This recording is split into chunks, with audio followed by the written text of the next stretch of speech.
Jumpa lagi di Halo Timnas yang akan menyajikan informasi terupdate mengenai Timnas Indonesia. Di antaranya, media luar negeri soroti kekuatan skuad Rachiko Sintayong. AFC pajang foto pegawai Garuda, tak mau jadi lumbung gol, siasat Garuda Asia ditempat di Jerman. Simak berita selengkapnya hanya di Halo Timnas.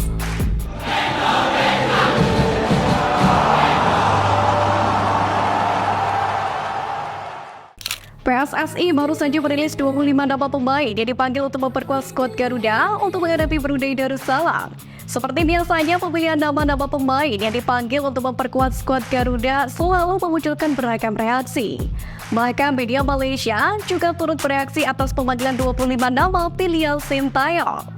Dalam tulisan mereka, bahkan bola menyoroti dua pemain yang bermain di Liga Malaysia, yakni Jordi Amat dan Sandi Ramdhani yang terus menjadi pilihan dari Coach Shin. Bahkan bola mengklaim banyak pihak yang antusias dengan pemain pilihan dari juru racik asal Korea Selatan ini. Jelang pemusatan latihan, Jordi Amat dicoret dari skuad Timnas Indonesia. Berdasarkan keterangan dari asisten pelatih Nova Arianto, sang pemain harus menjalani pemulihan cedera. Dengan ini, bek Madura United Fahrudin Arianto pun dipastikan bergabung ke skuad Garuda yang akan segera menjalani TC guna menatap putaran pertama kualifikasi Piala Dunia. Fahrudin Arianto dipanggil untuk mengisi posisi dari Jordi Amat. Olesan Thomasdo di Persija Jakarta bikin Rehan Hanan kini menjadi langganan Timnas Indonesia asuhan Sintayong. Ia pun senang dengan pencapaian tersebut. Pemanggilan ini pun membuat Rehan semakin termotivasi untuk menggali potensinya agar terus berkembang. Apalagi ia masih berusia sangat muda sehingga banyak kesempatan untuk terus menimba pengalaman. Dalam kesempatan ini, Rehan ingin terus berbenah diri agar semakin berkembang. Lebih lanjut, sang pemain mengatakan kepercayaan diri yang dimilikinya saat ini lepas dari peran Dol selaku pelatih di klub Persija Jakarta. Pasalnya ia diberikan banyak kesempatan di level klub sampai akhirnya dilirik oleh Timnas Indonesia.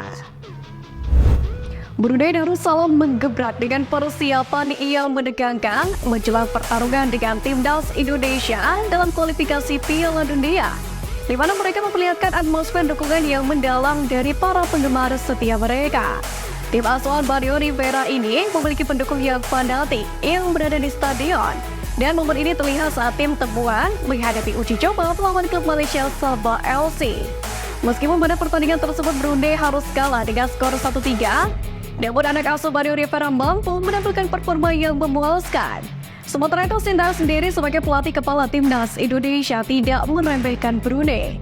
Pelatih asal Korea Selatan ini telah memanggil pemain-pemain terbaiknya, termasuk Sandy Walsh, Saint Patinama, Ivar Jenner, dan Marcelino Ferdinand. Skuad Garuda akan menghadapi Brunei Darussalam 2 kali di babak pertama kualifikasi Piala Dunia Zona Asia. Jelang hadapi The Beast, Sintayong memanggil pasukan terbaiknya termasuk yang berkarir di luar negeri. Salah satunya adalah Elkan Bagot. Menariknya, pemanggilan Elkan Bagot ke Timnas Indonesia untuk melawan Brunei Darussalam ini sampai ke media Inggris TWTD. Bahkan media Inggris ini tak sabar menantikan permainan bek lahiran Bangkok itu di laga Timnas Indonesia versus Brunei Darussalam. Tampaknya TWTD menyoroti Elkan Bagot setelah bek 20 tahun tersebut bermain apik saat mengantarkan skuad Garuda Muda lolos ke Piala Asia U23. Dikabarkan oleh KMSKDZ yang sedang bersiap melawan Lierse Kempenzonen bahwasanya Marcelino Ferdinand sudah kembali bergabung di tim utama. Dengan demikian, Marcel bisa menjadi amunisi baru bagi klub Belgia tersebut. Di sisi lain, jika itu terjadi maka kerugian besar bagi Sintayong. Sebab laga KMSKDZ akan digelar pada 9 Oktober 2023 dan Marcelino Ferdinand diprediksi akan diturunkan. Besar kemungkinan pelatih KMSKDZ Mark Gostin pun memberikan debut pertama musim ini untuknya. Maka jika benar Marcel dimainkan di laga tersebut, maka Sintayong tak bisa memainkannya saat laga pertama Timnas Indonesia di kualifikasi Piala Dunia. Panggilan Sintayong sudah dilayangkan dan saat ini keputusan ada di tangan klub Marcelino Ferdinand di Belgia KMSKDZ.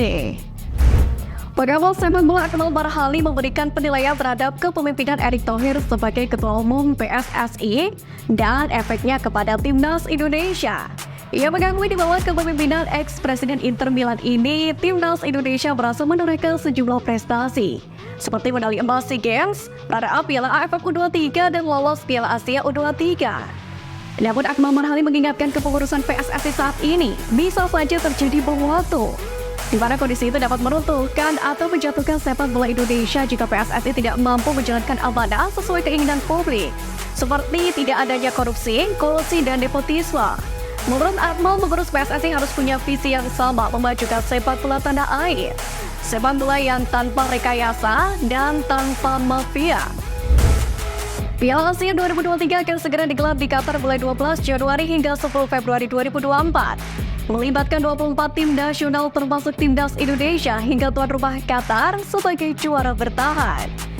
Skuad Garuda sendiri satu grup dengan Jepang, Irak, dan Vietnam di babak penyisian grup D Piala Asia 2023. Sementara itu 100 hari jelang turnamen, AFC pun memasang foto pemain timnas Indonesia bareng pesepak bola top lain. Foto pemain timnas Indonesia yang dipampak AFC adalah sang kapten skuad Garuda, Asnawi Maguala. Bek kanan tim merah putih itu bersanding dengan 23 top pemain lainnya dari 23 negara yang berbeda seperti Son Heung-min yang kini membela Tottenham Hotspur. Selain itu ada bintang timnas Jepang Kaoru Mitoma yang kini membela Brighton and Hove Albion, hingga ada pemain andalan timnas Thailand Steraton Bunmatan. Para pemain timnas Indonesia U17 terus menjalani program pemusat latihan di Jerman. Aspek yang juga terus dilatih adalah soal kekuatan fisik. Dalam hal ini pelatih fisik timnas Indonesia U17 Kilan Ramadan mengatakan, latihan fisik yang dijalani oleh para pemain meliputi latihan upper body dan diimbangi dengan latihan kardio. Mereka melakukan latihan di Sport Week Outskirts, Jerman pada Selasa 3 Oktober kemarin. Sementara itu, skuad Garuda Asia sudah berada di Jerman selama kurang lebih 17 hari untuk menjalani pemusatan latihan. Program ini akan berakhir pada tanggal 23 Oktober mendatang. Selama berada di Jerman, timnas Indonesia U17 menjalani program latihan yang cukup ketat. Ada rangkaian laga uji coba yang harus dijalani Hanif Ramadan dan kawan-kawan. Terbaru, skuad Garuda Asia meraih kemenangan 1-0 saat menghadapi tim muda SC Pedumberg.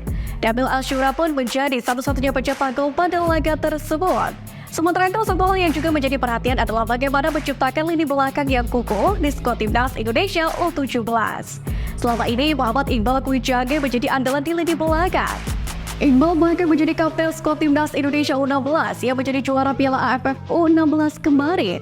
Meski demikian, Firmansyah tak akan terlalu bergantung pada Iqbal Kwijage. Ex-back tengah timnas Indonesia itu mengaku punya banyak opsi. Firmansyah kemudian menyebut dirinya dan tim pelatih timnas Indonesia U17 melakukan eksperimen selama di Jerman. Ia memasangkan beberapa pemain berbeda di lini belakang Garuda Asia.